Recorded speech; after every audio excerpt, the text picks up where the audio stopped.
Yes, good morning boys.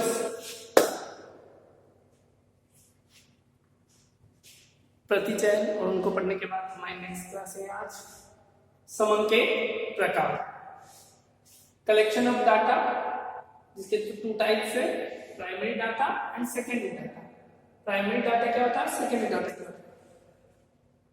प्राथमिक समन, जब अनुसंधानकर्ता अनुसंधान क्षेत्र में जाकर प्राइमरी समन, प्राइमरी डाटा, प्राथमिक समन, अनुसंधानकर्ता जब पहली बार अनुसंधान क्षेत्र में जाकर पूर्णतः नए सिरे से, बिल्कुल नए सिरे से जब किन्हीं समंकों को एकत्रित करता है। समंकों को एकत्रित करना मतलब विभिन्न मेथड्स होती है। मान लीजिए लोगों को जाकर पूछा आपकी हैबिट है, आपकी आदत क्या है, आपका क्या है, सभी समंक जो बिल्कुल नए सिरे से प्राप्त करने की कोशिश करता है, तो वो जो समंक जो प्राप्त किए जाते हैं, वो जो आंकड़े प्राप्त किए जाते हैं, वो क्या कहलाते हैं, प्राइमरी डाटा।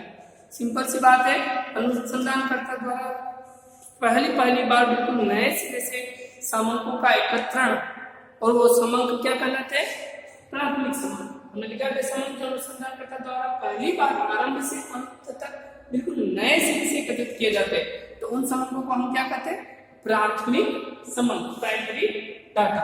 ठीक है।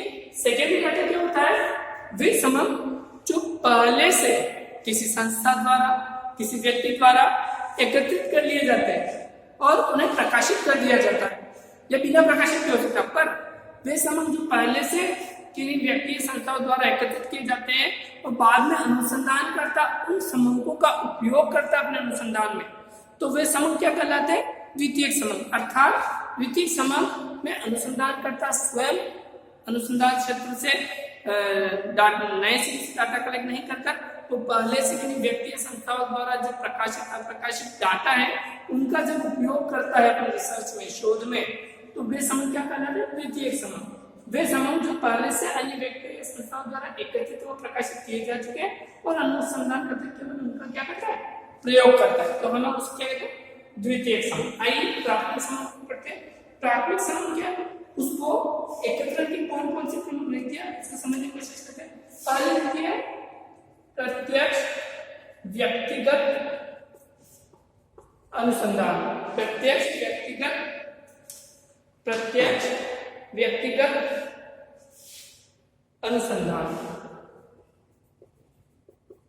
क्या होती है, प्रत्यक्ष व्यक्तिगत, जैसे कि नाम है डायरेक्ट पर्सनल इंक्वायरी, अर्थात खुद स्वयं अनुसंधान करता, अनुसंधान क्षेत्र में जाता है, अनुसंधान से संबंधित इकाइयों से व्यक्ति से संपर्क करके उनसे समंकों का एकत्रण करता है, डाटा का कलेक्शन करता है, तो वो प्रत्यक्ष व्यक्तिगत अनुसंधान लेता है। इससे हम प्राथमिक समंक प्राप्त करते हैं। दूसरी मेथड है अप्रत्यक्ष मौखिक अनुसंधान। इसमें क्या होता है, अप्रत्यक्ष इनडायरेक्ट, अर्थात वो भी मौखिक, अर्थात अनुसंधान करता अनुसंधान क्षेत्र में जाता है और जिससे संबंधित डाटा है उससे न पूछकर उससे जुड़े हुए किसी तीसरे प्राणी या दूसरे व्यक्ति से उसके बारे में जानकारी प्राप्त करता है, तो वो होगा अप्रत्यक्ष मौखिक अनुसंधान। जैसे किसी पागल है, उस पागल की हरकतों के डाटा कलेक्शन करने, तो अब अनुसंधान करता सीधे जाकर पागल से प्रश्न नहीं करता है, वो किससे पूछे, पागल के आसपास रहने वाले उसके पिता माता, तब वो कौन सी मेथड हो जाती है, प्राथमिक समंकों की अप्रत्यक्ष मौखिक अनुसंधान। ठीक है ना, सीधे ही इकाई से सूचना न प्राप्त करके उससे जुड़े हुए किसी अन्य इकाई से सूचना प्राप्त करने की प्रक्रिया क्या है, अप्रत्यक्ष मौखिक अनुसंधान। अगला स्थानीय स्रोतों और संवाददाताओं से सूचना प्राप्ति। स्थानीय स्रोतों व संवाददाताओं से सूचना प्राप्ति, संवाददाताओं से सूचना प्राप्ति। इसमें क्या होता है, अनुसंधान करता उस अनुसंधान क्षेत्र में अपने विभिन्न स्थानीय व्यक्तियों से संपर्क करता है और उनसे सूचना प्राप्त है, संवाददाताओं से उस संबंधित इकाई से संबंधित सूचनाओं का प्राप्ति करता है। ये स्थानीय स्रोतों संवाददाताओं से सूचना प्राप्ति। सूचकों द्वारा अनुसूचियां भरवा सूचना प्राप्ति, सूचकों द्वारा अनुसूचियां भरवा कर सूचना प्राप्ति। अर्थात अनुसंधानकर्ता क्या करता है, जो सूचक अर्थात जो सूचना देने वाले है संबंधित व्यक्ति है, संबंधित इकाई, उस संबंधित इकाई को एक प्रश्नावली या अनुसूची भेज देता है जिसमें उससे जुड़े हुए विभिन्न प्रश्न होते हैं। वो सूचक क्या करता है, वो इकाई क्या करती है, अपने से संबंधित जुड़ी हुई सारी जानकारियों को भरकर वापस पुनः उस अनुसंधानकर्ता को प्रेषित कर देती है। जैसे कि शैक्षिक, अगर सूचक शैक्षिक है, पढ़े लिखे हैं, तब तो ये विधि सक्सेस है। अगर वो पढ़े लिखे नहीं है, उस स्थिति में विधि अनुपयोगी हो जाती है। नेक्स्ट है 5वां मेथड, प्रगणकों द्वारा अनुसूचित सूचना प्राप्ति। प्रगणकों द्वारा अनुसूचिया शेड्यूल करवाकर सूचना प्राप्ति। इसमें क्या होता है कि अनुसंधान क्षेत्र में विभिन्न प्रगणक नियुक्त करता है। वे प्रगणक उस संबंधित व्यक्ति से जाकर मिलते हैं और उस संबंधित व्यक्ति से से जुड़े हुए प्रश्नों से जुड़ी हुई संबंधित व्यक्ति के प्रश्नों से जुड़ी हुई अनुसूची अपने पास आते हैं, उससे पूछते हैं और आंसर लिखकर इस प्रकार से अनुसूची भरकर अनुसंधानकर्ता को उपलब्ध करवाते हैं प्रगणकों द्वारा सूचित। इसमें क्या डिफरेंस, इसमें सूचक जो सूचना देने वाला है संबंधित इकाई को स्वयं सूचना भरकर प्रेषित करते हैं, पर इसमें प्रगणक नियुक्त किए जाते हैं किसके द्वारा, अनुसंधानकर्ता द्वारा, और वो सूचना प्राप्त होती है। तो ये कुछ प्रमुख मेथड्स हैं प्राइमरी डाटा कलेक्शन की, प्राथमिक डाटा संग्रहण की।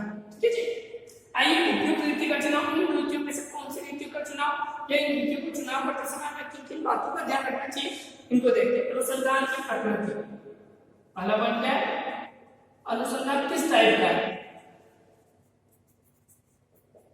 इन उक्त मेथड्स में से कौन सी मेथड काम में आएगी, ये डिपेंड करता है अनुसंधान की प्रकृति क्या है। यदि निरक्षर हुए तो उस स्थिति में सूचकों द्वारा अनुसूचित भरकर सूचना प्राप्ति की मेथड काम नहीं करेगी। शिक्षित के लिए, निरक्षर के लिए प्रगणकों द्वारा अनुसूचित भरकर सूचना प्राप्ति।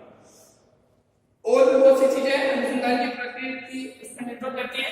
यदि सूचक देने वाले बहुत दूर हैं तो डाक के माध्यम से भेज दी जाती है। क्षेत्र बड़ा है या छोटा, उस पर भी निर्भर करता है कि अनुसंधान की प्रकृति को देखते हुए उपयुक्त मेथड में से एक का चुनाव किया जाता है।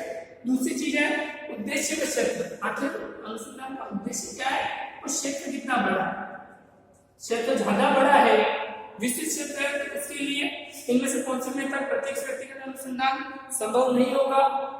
इसके लिए हम क्या करेंगे, या तो बहुत विशिष्ट क्षेत्र है तो सूचित बनाएंगे या स्थानीय स्रोतों संवाददाताओं से सूचना प्राप्त करेंगे। अगला है शुद्धता की मात्रा।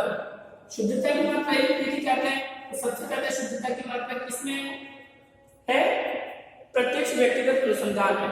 पर हमें उस समय के लिए शुद्धता कितनी मात्रा में चाहिए, अगर पूर्णतः 99% शुद्ध करेक्शन वाला डाटा चाहिए तब तो ये मेथड ही उपयुक्त। पर हाँ, इतनी शुद्धता की आवश्यकता नहीं है, कम शुद्धता से काम चल जाएगा, तो उस स्थिति में हम दूसरी मेथड का उपयोग कर सकते हैं। नेक्स्ट है आर्थिक साधन। ये सबसे बड़ा निर्धारण करते हैं कि हमारे पास व्यय करने के लिए पैसा देते हैं। अगर व्यय करने के लिए पर्याप्त पैसा नहीं है तो उस स्थिति में हम स्थानीय स्रोतों संवाददाताओं से सूचना प्राप्त कर लेते हैं।